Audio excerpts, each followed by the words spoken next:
राजा परीक्षित ने कलयुग को दिए द्यूतः पानः स्त्रियस्सूनः यत्र धर्मश्चतुर्विदः।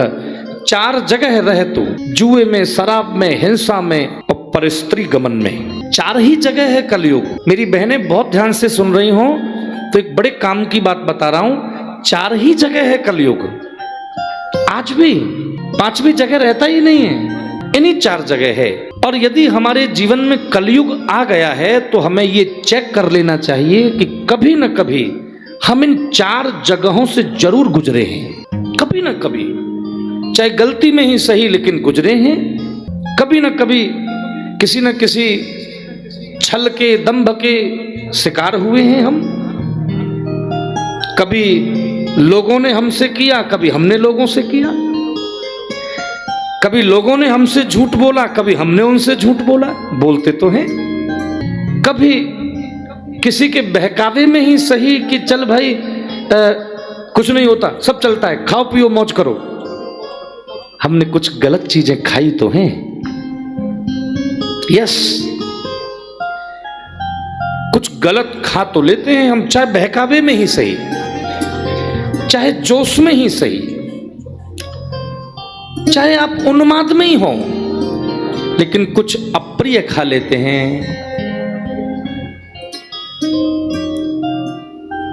भाई कहने दीजिए, मैं ये कह के आगे बढ़ूंगा। भले ही हमारा चित्त वैसा ना हो, भले ही हमारी मनस्थिति वैसी ना हो, हमारी मेंटलिटी भले ही वैसी ना हो, लेकिन प्रमादवश, उन्मादवश, स्वभाववश कभी किसी महिला को देख तो लेते हैं गलत दृष्टि से।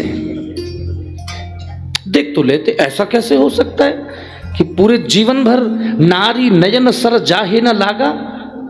तुलसीदास जी कह रहे हैं, ऐसा कौन बैठा है इस संसार में जो स्त्री के नयनों के बाण से विधा ना हो?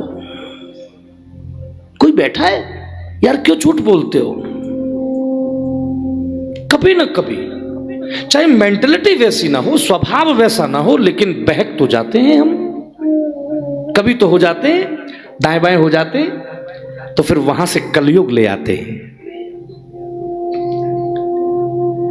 चलिए, न मारे हो सिंह आपने, न मारे हो शेर आपने, कभी हिंसा न की हो, कभी शिकार न किया हो, आपने शेर न मारा हो, किसी गीदड़ को न मारा हो, आपने किसी जंगली सुअर का शिकार न किया हो, लेकिन मेरी बहनों, अपने अधीनस्थ, अपने नीचे काम कर रहे कर्मचारियों के अभिमान को, उनके स्वाभिमान को तो रोज मारते हैं आप।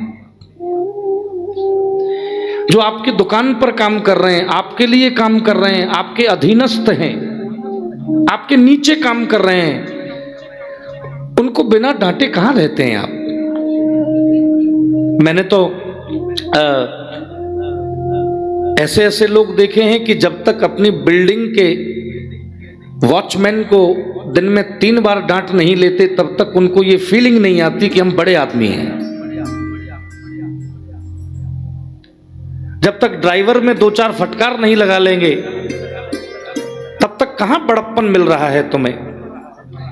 जब तक घर के नौकर को 2-4 गाली न सुना लेंगे, तब तक कहां शांति मिल रही है तुम्हें? और कहने दीजिए, यह भी हिंसा है। करते तो हैं हम हिंसा, भले ही शेर ना मारते हो, भले ही हमने गीदड़ ना मारे हो, लेकिन स्वाभिमान मारा है ना किसी का। किसी का मनोबल की हत्या की है ना, किसी के मनोबल को तो गिराया है ना, स्वाभिमान तो तोड़ा है किसी का। तो 4 जगह ही बहनों कलयुग है। 5वां स्थान कलयुग ने जब खूब पांव दबाए तो राजा परीक्षित ने कहा, जाओ कलयुग सोने में भी तुम्हारा निवास होगा। गोल्ड, सोना। तो ये जो हार और अंगूठियां हम लोग पहनते हैं, सावधान रहिए। यह भी हो सकता है कि आपने जो आभूषण पहना है उसमें कलयुग बैठा हुआ है।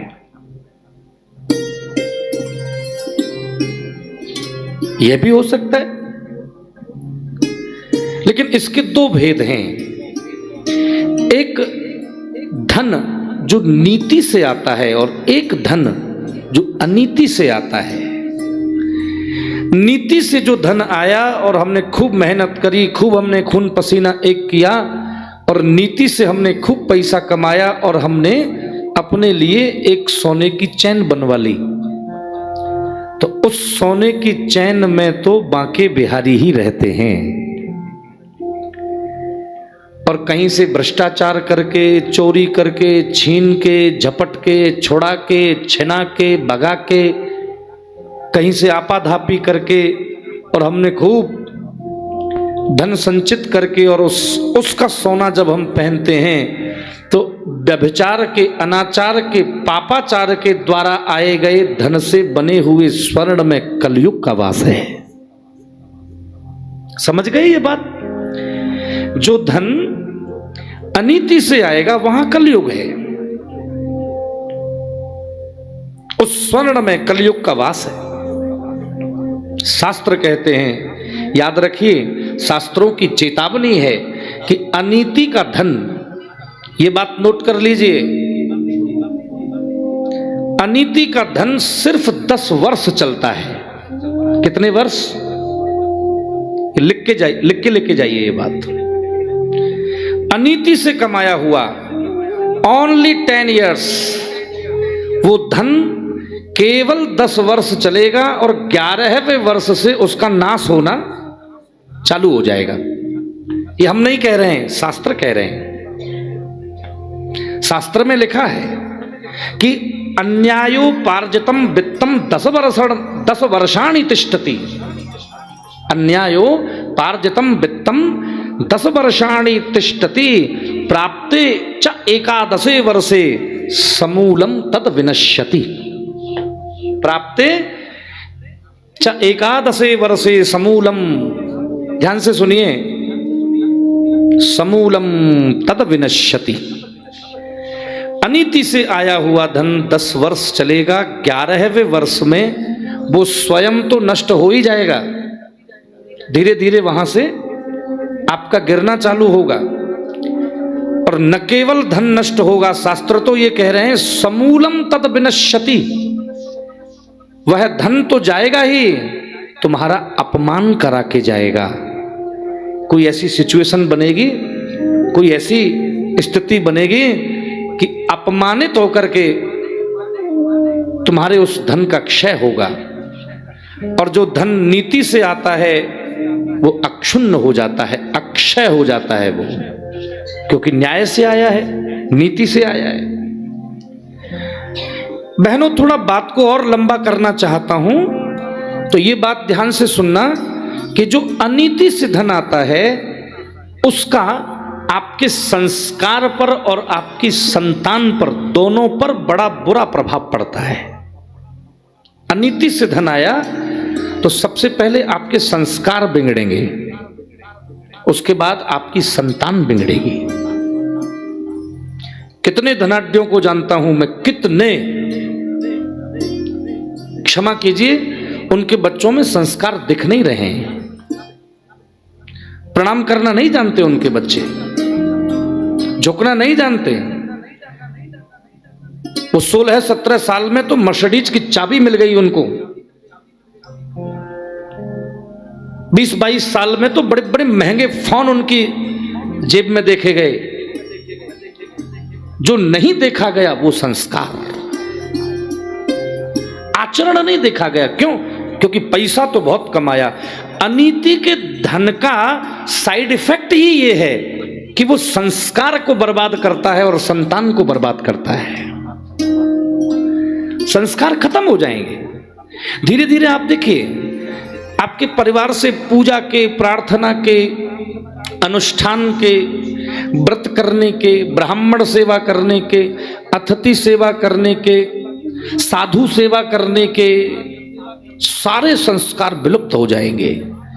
हवन में मन नहीं लगेगा महाराज जी, प्रार्थनाओं में मन नहीं लगेगा, गौ सेवा में मन नहीं लगेगा, अतिथि सेवा में मन नहीं लगेगा, साधु सेवा पकाने लगेगी, कथा श्रवण बोर करने लगेगा।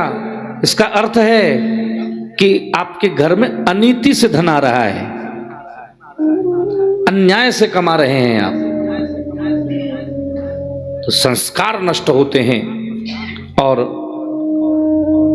जिसके यहां अनीति से धन आता है उस व्यक्ति के जीवन में ये 2-3 चीज एकदम कॉमन देखी जाती हैं। ध्यान से सुनिए। अन्याय का धन यदि इकट्ठा हुआ है तो उस व्यक्ति के जीवन में ये 2-3 चीज ऐसी हैं जो बिल्कुल कॉमन देखी जाएंगी। असुरक्षा, भय, तनाव और अभाव। ये 4 चीज हैं ये। असुरक्षा, इनसिक्योरिटी, भय, डर। अज्ञात चीजों से डरोगे आप, जो है ही नहीं उसका डर लगेगा आपको। कितनी बहनें मुझसे कहती हैं महाराज जी पता नहीं क्यों डर सा लगता है। कितनी बहनें, महाराज जी पता नहीं क्यों डर सा लगता है, सब कुछ है मेरे पास, अच्छा परिवार है, अच्छा पुत्र पौत्रादि हैं, सब कुछ बढ़िया चल रहा है, लेकिन महाराज जी भयभीत हूं मैं, डरी हुई हूं मैं, पता नहीं काय का डर है ये। क्षमा कीजिए, अनीति से संचित धन असुरक्षा पैदा करता है, इनसिक्योरिटी, भय को जन्म देता है, तनाव को जन्म देता है, मानसिक शांति खत्म हो जाती है। अन्याय से धन आया तो सबसे पहले उसने तुम्हारी मानसिक शांति को नष्ट कर दिया। तनाव में रहोगे, भय में रहोगे, असुरक्षा में रहोगे, तो न्याय के धन के समर्थक बनिए, नीति का धन।